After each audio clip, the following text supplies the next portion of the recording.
سنة 1999 إيلون ماسك رجل الأعمال الأكثر جدلا دلوقتي كان وقتها طالب دكتوراه في الفيزياء، بس كان عنده مشكلة شغلاه، وهي ليه كل تحويلات الفلوس لازم تمر بالبنوك؟ وليه البنوك بتاخد عمولات ضخمة مقابل خدمات بسيطة؟ ماسك سأل نفسه إيه اللي إحنا محتاجينه علشان نعمل تحويلات مالية بدون الاعتماد على النظام المصرفي؟ والإجابة كانت بسيطة، كل اللي إحنا محتاجينه هي وسيلة آمنة لنقل معلومات رقمية، والنتيجة كانت تأسيس شركة باي بال اللي اتباعت بعد كده الإي باي مقابل 1.5 مليار دولار. وسنة 2002 ماسك قرر يطارد حلم الطفولة، استعمار المريخ. بس أول عقبة كانت صادمة بالنسبة ليه هي سعر صاروخ الفضاء، كان حوالي 65 مليون دولار. وبدل ما يقبل ده كأمر واقع، ماسك سأل نفسه هي ايه تكلفة المواد الخام اللي بيتصنع منها الصاروخ؟ والنتيجة كانت صدمة، التكلفة الفعلية أقل من 2% من السعر النهائي للصاروخ. وقتها قال طب وليه؟ ما نصمم الصواريخ من الصفر. وفعلا أسس شركة سبيس إكس وقدر يقلل تكلفة صناعة الصواريخ لأقل من عشر السعر من غير ما يضحي بجودة أو هامش ربح محترم. وسنة 2003 العالم كله كان شايف العربيات الكهربائية مجرد فكرة فاشلة، بطيئة، شكلها مش جذاب، وإمكانياتها محدودة جدا. لكن دي ما كانتش المشاكل الوحيدة، المشكلة الأكبر كانت تكلفة تصنيع البطاريات. ماسك كالعادة مرضيش يقبل التفسير ده وخلاص، وسأل نفسه هل فعلا المواد الخام هي السبب ولا في حاجة تانية؟ ولما راجع التكاليف اكتشف إن المشكلة مش في المواد بل في طريقة التجميع، العمليات اللي بتزود السعر بشكل ضخم من غير أي داعي. والنتيجة تأسيس شركة تسلا اللي أعادة تعريف العربيات الكهربائية، والباقي زي ما بيقولوا تاريخ. تفتكر إيه العامل المشترك في تأسيس الثلاث شركات العملاقة دي غير العامل اللي إحنا كلنا عارفينه؟ خلينا أنا أقولك، السر الحقيقي ورا نجاحهم هو نموذج تفكير اسمه التفكير من منطلق المبادئ الأولى، أو بالإنجليزي First Principle Thinking. نموذج بيقولك ما تمشيش ورا اللي قبلك وخلاص، لكن بيعلمك إزاي تفكك كل مشكلة لأبسط مكوناتها وتبني حلول من الصفر بمنطقك أنت وبالامكانيات المتاحه ليك انت. ربنا وهب لنا هبه عظيمه وهي العقل، وساب لنا مساحه كبيره نجتهد ونتميز باستخدام الهبه دي. انا عمرو، وهنا بشارك معاك مفاهيم وادوات علميه تساعدنا نفهم ونفكر وننفذ كل اللي احنا عايزينه بافضل طريقه ممكنه. اسند ظهرك واديني انتباه خمسه. معظمنا فاكرين ان الناجحين اذكى من غيرهم او محظوظين او جات لهم فرص مش عند اي حد تاني، وبصراحة في 99% من الحالات الكلام ده حقيقي. ما هو انا مش هضحك عليك، بس في حاجة تانية مشتركة بين الناس الاكثر تميزا على مر التاريخ، من فلاسفة اليونان لحد أصحاب المليارات المعاصرين. في حاجة واحدة بيشتركوا فيها وهي طريقة تفكيرهم. أغلبهم بيستخدموا إطارات تفكير اسمها النماذج الذهنية أو mental models، أدوات معرفية بسيطة بتخلي تفكيرهم أوضح وقراراتهم تبدو أذكى. والمفاجأة دي مش نظريات معقدة ولا حاجة، دي أدوات ممكن أي حد يتعلمها ويطبقها. والنماذج الذهنية هي إطارات معرفية بيبنيها عقلنا علشان يفهم بيها الواقع.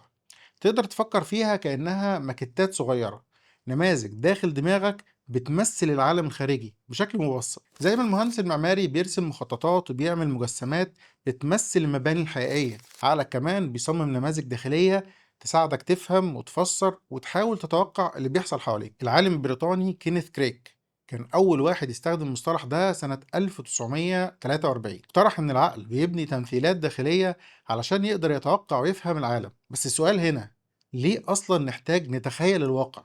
ما هو الواقع قدامنا، بنشوفه بعينينا وبنسمعه بودنا. وهنا بيجي دور الحائز على جائزة نوبل دانيال كانمان، بيقول إن عقلنا بيشتغل بنظامين مختلفين. النظام الأول سريع حدسي وعاطفي، بياخد أحكام فورية وبيعتمد على الانطباعات. النظام التاني أبطأ ومنطقي ومتأني، بس بيحتاج مجهود واعي وطاقة عقلية كبيرة عشان يشتغل. مثلا لما تشوف سعر 99 جنيه بوينت 99 قرش، النظام الأول هيفكر تلقائيا حوالي 90، مع إن في الحقيقة هي أقرب كتير للمية. ولما تقابل شخص لأول مرة، النظام الأول بيكون انطباع فوري من الشكل واللبس ونبرة الصوت. الاختصارات دي مهمة وبتسهل علينا الحياة اليومية، بس أوقات بتخلينا ناخد قرارات سيئة لما تكون مبنية على معلومات ناقصة أو مصابة بفيروس التحيزات المعرفية. ولو مش عارف إيه هي التحيزات المعرفية، اشترك في القناة عشان الحلقة الجاية هنتكلم عنها. طيب الناس الفهمانة بتعمل إيه؟ مش بتحاول تلغي النظام الأول، وده أصلا مستحيل وكمان مش مطلوب. هما بيعملوا حاجة أفضل، بيدربوا النظام ده على استخدام نماذج ذهنية واللي بتساعدهم يفكروا بشكل أوضح وياخدوا قرارات بشكل أدق وأسهل، وكمان بيعرفوا إمتى يشغلوا النظام التاني في القرارات اللي تستحق التفكير العميق. أنا عارفك بتحب الأفكار اللي مرت باختبار الزمن زي عينيك. هنوصل مشوار 2500 سنة لورا ونكتشف الجذور القديمة للنماذج الذهنية حسب المصادر المتوفرة، وكالعادة التاريخ بيسلط الضوء على اليونان كأنها البداية، مع إن في حضارات كتير سبقتها في التفكير المنهجي. بس خلينا نبدأ من الرواية الأكاديمية المنتشرة.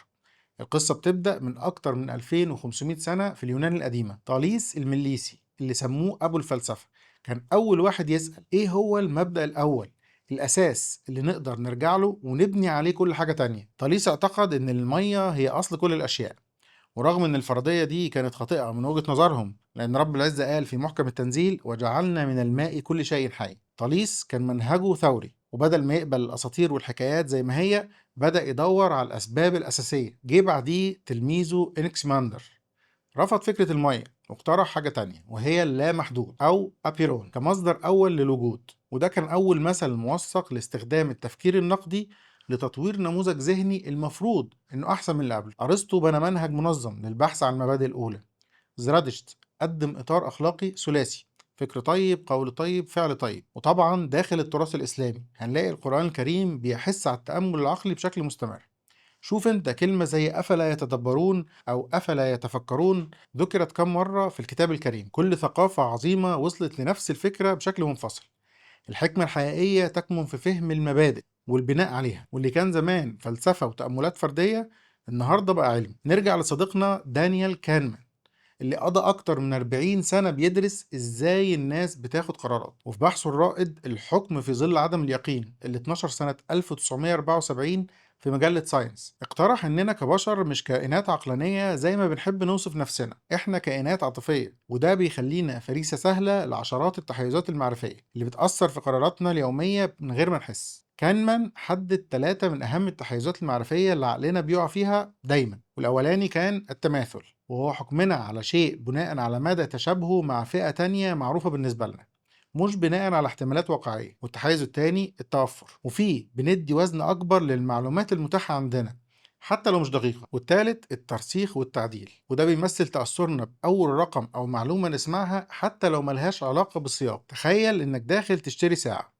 في المحل الأول البياع بيقولك الساعة دي كانت ب3000 بس عاملين عليها عرض ب1500 بس.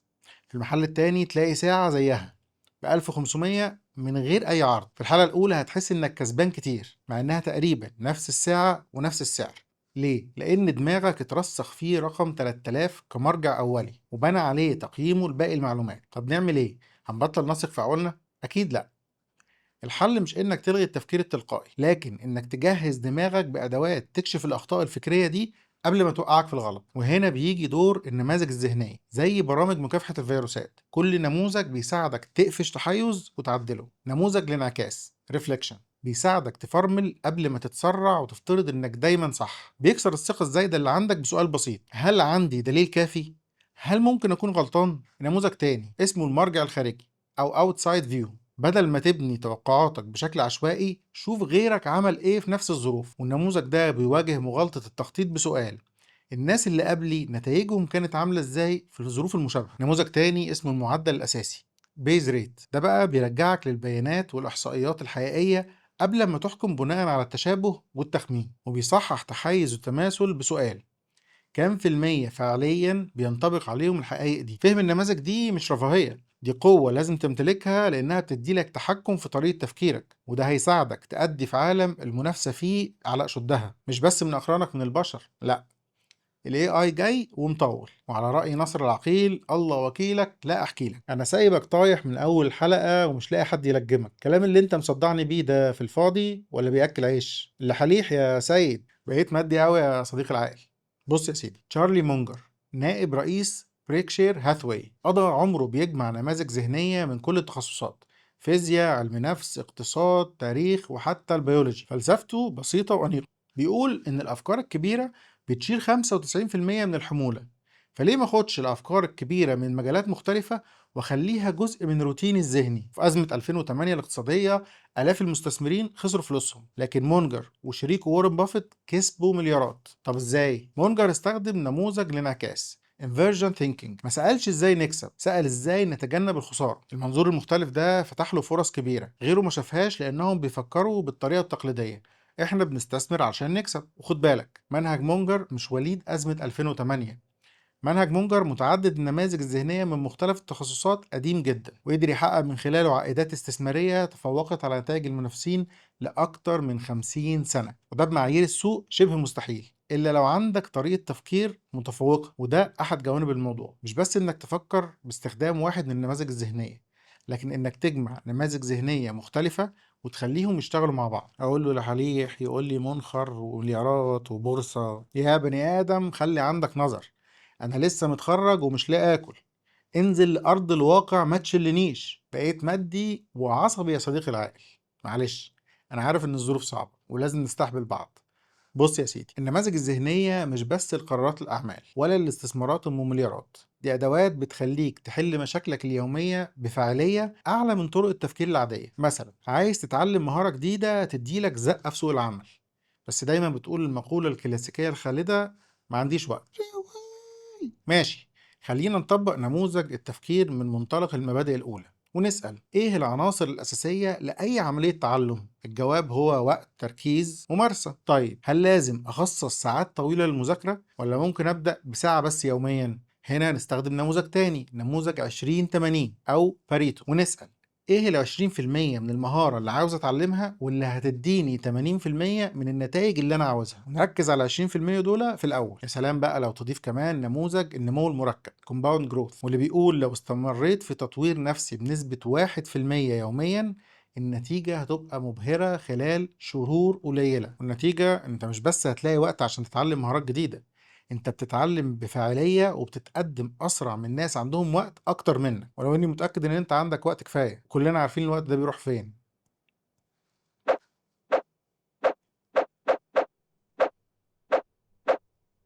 بس بخلي بالك من المطبات. بص، حتى بعد ما تتعلم النماذج الذهنية المفيدة دي، في شوية مصايد معرفية ممكن تعطلك، وفهمها هو أول خطوة علشان تتجنبها. أول مصيدة، مصيدة الشاكوش والمسمار. والله هي اسمها كده، وهي إنك لما تتعلم نموذج واحد وتبدأ تشوفه كحل لكل المشاكل اللي بتواجهك. المصيدة التانية، مصيدة التعقيد المفرط، وهي إنك تفتكر إن النماذج الذهنية لازم تكون حاجة معقدة كده وسوفيستيكيتد، لكن الحقيقة هي أدوات بسيطة جدا قيمتها في سهولة استخدامها مش في تعقيدها. المصيدة التالتة هي مصيدة الكمال، وهي إنك تقول لنفسك مش هبدأ غير لما أفهم كل النماذج الذهنية المتاحة ليا، ولكن العكس هو الأصح.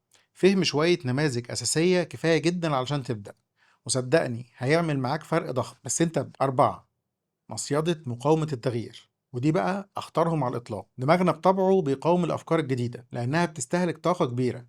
بس زي أي مهارة في الدنيا، في الأول بتبقى صعبة وبعدين بتبقى تلقائية. أنت بس محتاج تمشي المشوار من هنا لهنا، وكل مرة هتتجاوز مصيدة من دول بتقوي عضلة التفكير عندك. خد بالك، النماذج الذهنية مش مجرد أدوات، دي طريقة لرؤية العالم اللي حواليك بشكل مختلف، وكل ما تستخدمها أكتر كل ما الحياة نفسها بقت أوضح وأسهل. طيب استكشفنا مع بعض النهاردة يعني إيه نماذج ذهنية، وهي أدوات عقلية بنستخدمها علشان نفكر بوضوح ونتصرف بذكاء. شفنا أعمال دانيال كانمان اللي كشف لنا إزاي دماغنا بيشتغل بنظامين مش بنظام واحد، ورجعنا مع بعض لأكتر من 2500 سنة لورا علشان نرصد مصدر المعلومة، وتعلمنا من أمثلة حقيقية زي تشارلي مونجر وإيلون ماسك. بس أهم حاجة إنك فهمت إن التفكير الناجح مش موهبة أكتر منها مهارة، والنماذج الذهنية مش أفكار معقدة، دي أدوات بسيطة تقدر تبدأ تستخدمها من النهاردة. الهدف مش إنك تجمع نماذج أكتر، الهدف إنك تبني عدة فكرية تتعامل بيها مع تحدياتك اليومية بشكل أفضل. ابدأ بنموذج واحد بس